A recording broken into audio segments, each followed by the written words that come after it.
In this video, we're going to be reviewing the 6-inch Black Series Clone Commander Bly. Hi there Star Wars collectors, welcome to another Boss Bounty video and welcome to my review of the Star Wars The Black Series 6-inch Clone Commander Bly. So I'm kind of thinking that this figure does qualify as a Clone Trooper Tuesday, which is an ongoing series that I've been doing looking at older figures. But now we have a brand new figure in the Black Series line, 6-inch figure. It's the Clone Commander Bly, and this is an awesome looking figure. So regular viewers of this channel will know that I predominantly collect 3.75 inch or 3 3/4 inch scale Star Wars figures, but I do buy the odd Black Series if I happen to like the figure, and this is definitely one of those. It's certainly the case with this figure. I do love the clones in general, and this Clone Commander Bly, when I saw it as announced, I just had to get my hands on it. So we're going to take a look at the figure in a second, but of course we're just going to have a look at the box. And just before I do that, if you happen to do like this video, be sure to hit the like button down below, because that really does help the video and the channel. And of course, if you are new to this channel, don't forget to subscribe. So there's the box, Clone Commander Bly. On the side of the box there, we've got a nice image of Clone Commander Bly on the front there. He is number 104 in the line, so well over 100 of these figures in the Black Series line now. And if you want to read the little bio of Clone Commander Bly, you're welcome to pause the video and do that. So as you can see there, 104 on the back, Disney, Hasbro, loads of legal gumph that we don't really need to know a lot about. And apart from that, the red and black boxes for me aren't really something to shout home about. This is why I like the vintage collection specifically, because of the great card backs, and obviously the 40th anniversary line of the Black Series is great as well. Red and black boxes, really not that fussed. So let's get the figure out and we'll take a look. Alright then, so let's take a really good look at the paint apps on this figure. Now I did want to talk about the helmet in particular, because this one I have doesn't have the full stripe down the nose, if you like, of the helmet there, the bridge of the helmet. New ones that have come out do have the full sort of brown marking that goes all the way down. Mine doesn't actually have that, so I'm not really too bothered about that, but I think the full brown is the correct version. I think they basically corrected that as they went out. But one of the things I do look for with these figures is the paintwork, in terms of how straight it is and how symmetrical it is on the helmets. And as you can see, this one is pretty darn good. We're going to turn him around there so you can see the paintwork on the helmet as we go all the way round.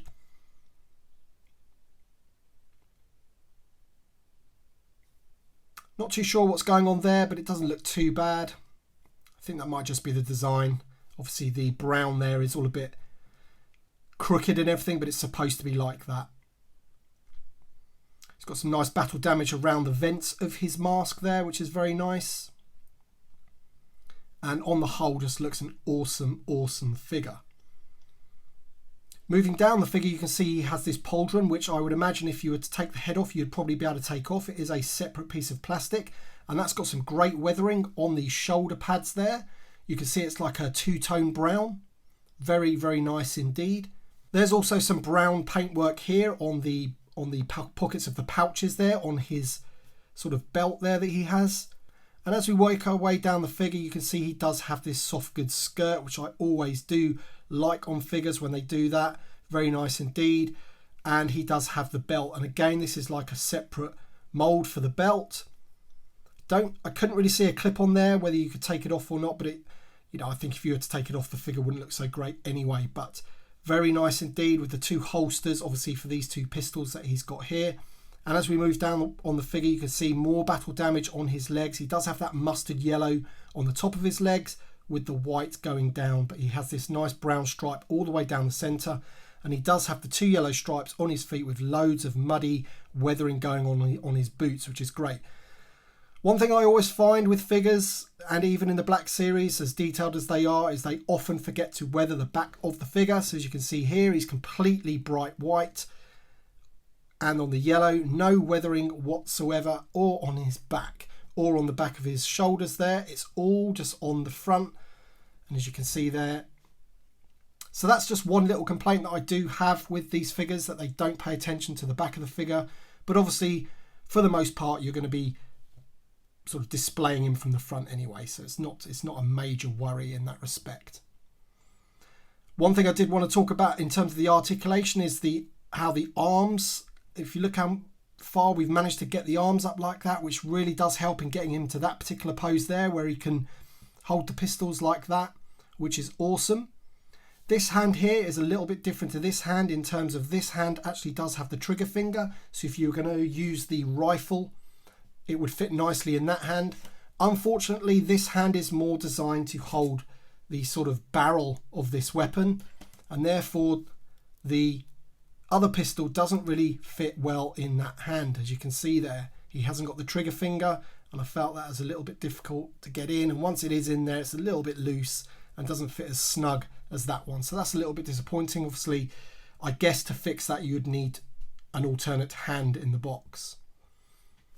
But the pistols do fit nicely into the holsters there. They're not going to go anywhere. Very nice. We'll just take that one out as well, show you that as well. Looks very cool there with the pistols in the holsters. And as you can see there, that's what I was talking about the hands. You can see there, that one does have the trigger finger and that one doesn't. Some lovely detailing on the hands there. A bit of weathering on his sort of hand guards on the armour there. Very, very nice indeed. So this is definitely a figure that I wanted to pick up, and as I say, the Black Series isn't my primary focus, but when figures of this quality come out, I do have to pick them up. Clone Commander Bly just looks great. The visor on there is articulated, so it can obviously move up and down. You can have it like that with it over his eyes. I prefer it on the head there like that. There you go. That's a good look at the figure. Just going to plonk him down there just to show you a better look at this blaster.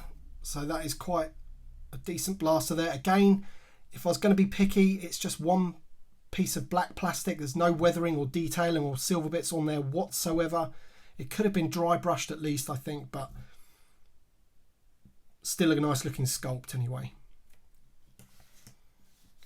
In terms of articulation of the figure, the head has a hinge, so you can look down that far and about up that far, and obviously it twists, but there's not really any side to side, so it's not on like a full ball. It's like just got a hinge there with side to side. Shoulders on a ball hinge, swivel at the top of the arm.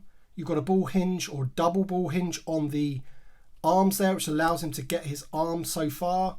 This one's even more so, I think. You can almost touch his face there with his hand. So that's great, being able to do that with that arm. It does allow you to get him into lots of different poses. Obviously at the wrist, we've got a swivel and a hinge. Lots of articulation at the waist. It's like on a ball there, so you can get him in all sorts of poses, no problem at all. Ball hinge legs, but obviously the armour is going to restrict you and the belt's going to restrict you a little bit there. He does have a split at the thigh underneath the armour piece there, which is very nice. Double knee joints. And of course he does have a hinge at the ankle, and it rocks side to side as well. So, you know, there's no expense spared with these Black Series figures except for possibly the weathering. As I said, on the back of the figure, there's no paint apps whatsoever on the back of the figure. But in terms of looking at it from the front there, I think you just cannot argue with the quality of the Black Series 6-inch figures. And this one's no exception. He's going to go straight into my collection with my other clones. Look very nice next to Captain Rex and Commander Gree. So what do you guys think of this figure? Let me know in the comment section below, of course. If you've enjoyed this review, don't forget to drop a like down below, of course. And as I said before, if you are new to the channel, don't forget to subscribe. And I'll just give you one more little turn of the figure so you can see him all the way round. Okay then guys, that's it for this video. Thank you very much for watching, and we'll see you on the next one.